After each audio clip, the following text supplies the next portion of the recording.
Aaron's here from Fagan Associates. How are you, Aaron? Hey, good, Randy. How are you? I am doing well. Getting ready for the holidays, and you sent over some information that I thought was really interesting. I mean, streaming services are coming big business. It's amazing, and you're seeing a lot of like larger companies, and not like the startups like Netflix or Fubo, come into the arena. Disney Plus announced that they have 86.8 million subscribers worldwide.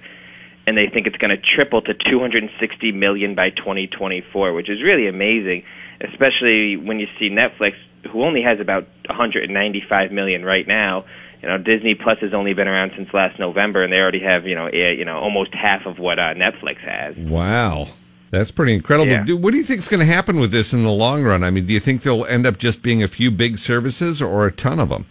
I think that it's going to be a little bit of both. I think first of all, competition is good for the consumer. I think we have to kind of always remember that, and these are good kind of options that we hopefully are going to have. Hopefully, we'll have Disney, even AT&T, who owns HBOMax, Netflix. You have YouTube TV. So I think you could eventually see probably 4 or 5 of these companies kind of act like movie studios, but also streaming services as well. AT&T owns HBOMax, but they also own Warner Brothers, and they're going to release all their 2021 movies in the theaters and on HBO Max simultaneously next year too.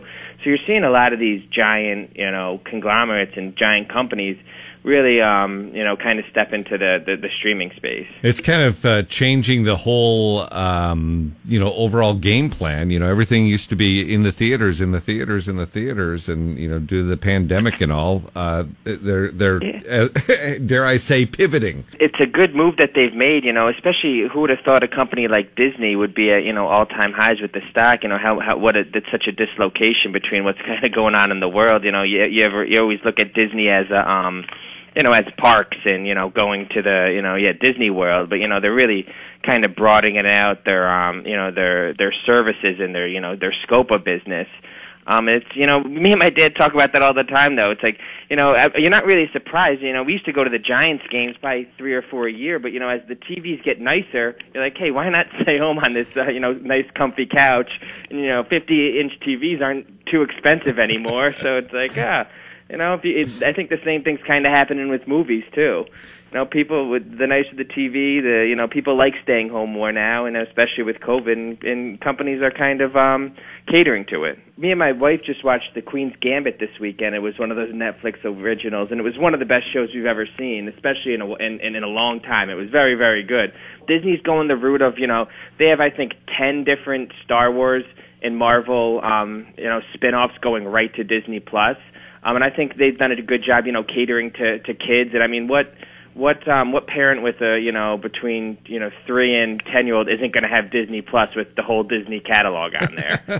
So it's kind of a no-brainer. And they hooked me in on The Mandalorian, boy. I'm in on that one. Me too. All the way. That's so good. Yeah. Same, Randy. I've been really entertained by it. So as long as they keep on having that, I'll keep on having Disney Plus as well. We're talking to Aaron at Fagan Associates. Aaron, where do you see this happen? What happens with investors as far as the streaming services? How can they take advantage of what we see with the growth? I think as an investor, you have to look at some of these companies and how much influence they will have on the entire business. Like an AT&T, we own AT&T and Disney. We don't own much of Netflix.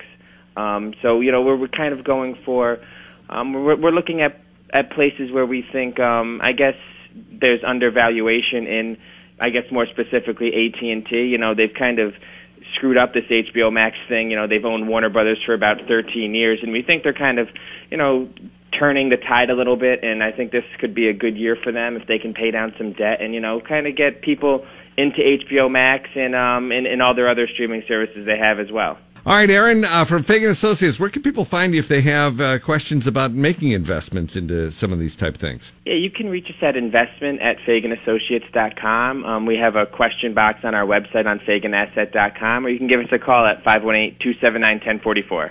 And they also do a show on our sister station on WGY Sundays at 10 a.m. Thanks so much, Aaron. Hope you have a great day. No problem.